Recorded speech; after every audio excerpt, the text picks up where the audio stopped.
So this is Sharon. Sharon is 67 years old and she just retired. And she has about $1.4 million in investment accounts. She's got $50,000 in the bank in checking and savings. And then she's got about $1.35 million in different investment accounts. So she's got a traditional IRA with $1 million. She's got a brokerage account, a taxable brokerage account with $200,000. And she's got a Roth IRA with $150,000. Each of these accounts is invested in a moderate portfolio, a 60-40 portfolio.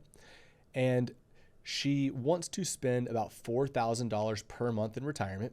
And we're going to separately include her healthcare costs, which come out to about $10,000 per year in retirement, as well as factoring in 2 years of long-term care at $127,000, which is about $10,000 per month in the last 2 years of her life. She has not started taking Social Security yet. Her Social Security benefit will be $3,000 per month if she files at her full retirement age. But what we're going to see is that there's going to be some benefit to her waiting. So let's just look at Sharon's situation here. So let me reset everything. So if she were to not change anything, she's got a 63% probability of success, which means that in 63% of our simulations, she will not run out of money, but in 37% of the simulations, she will run out of money.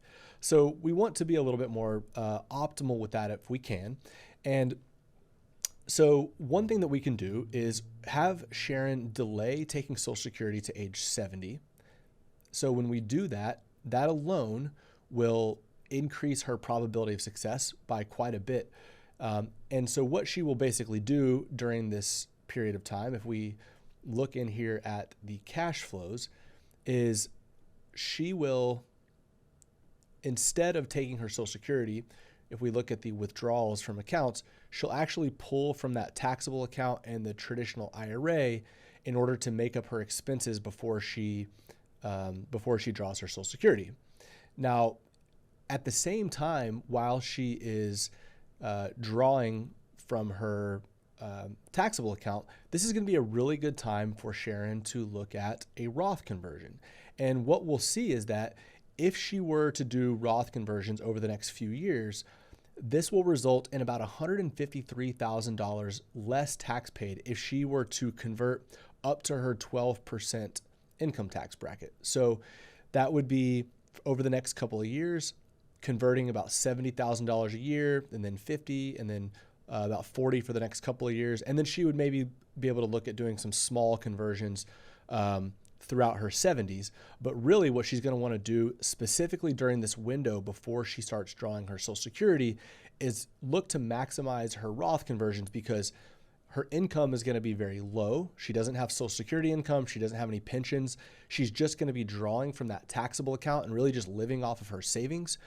Then once her Social Security kicks in, the Roth conversions won't be quite as beneficial as they were. So what she'll have done is basically periodically move a little bit of money. So this is her tax-free account balance. This is her Roth.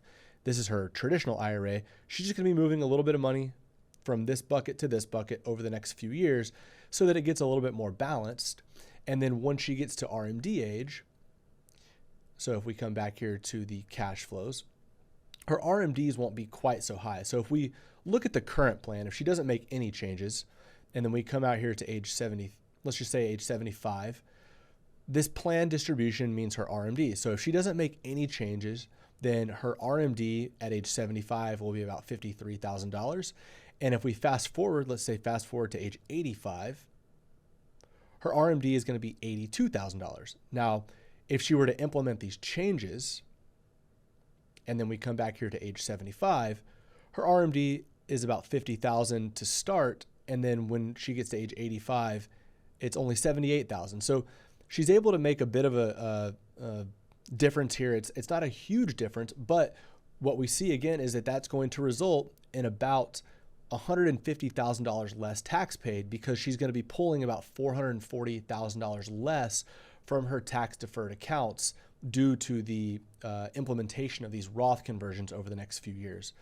So basically with that change, if we were to implement this tax strategy, Just by delaying her Social Security and implementing this Roth conversion strategy, she'll be able to increase her probability of success from 63% to 74%, which and also increase her, this number here is the ending assets. So the ending assets under the current plan shows her passing away with about $600,000 of retirement savings.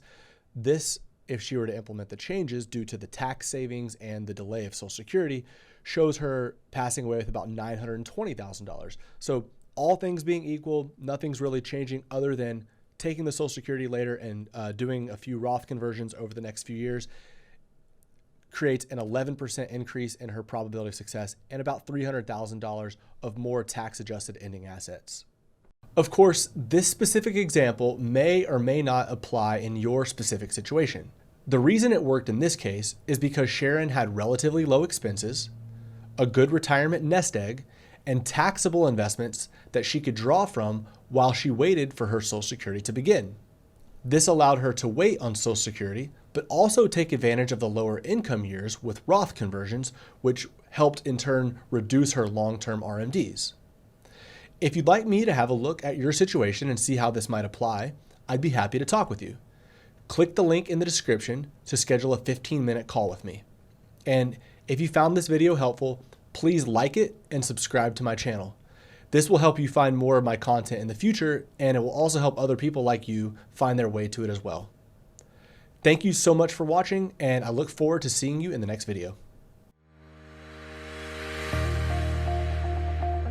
Hi, my name is Justin Haywood, President and CEO of Haywood Wealth Management. And if you're interested in learning more about how we help our clients live their life to the fullest, visit us at haywoodwealth.com to learn more. Thank you so much.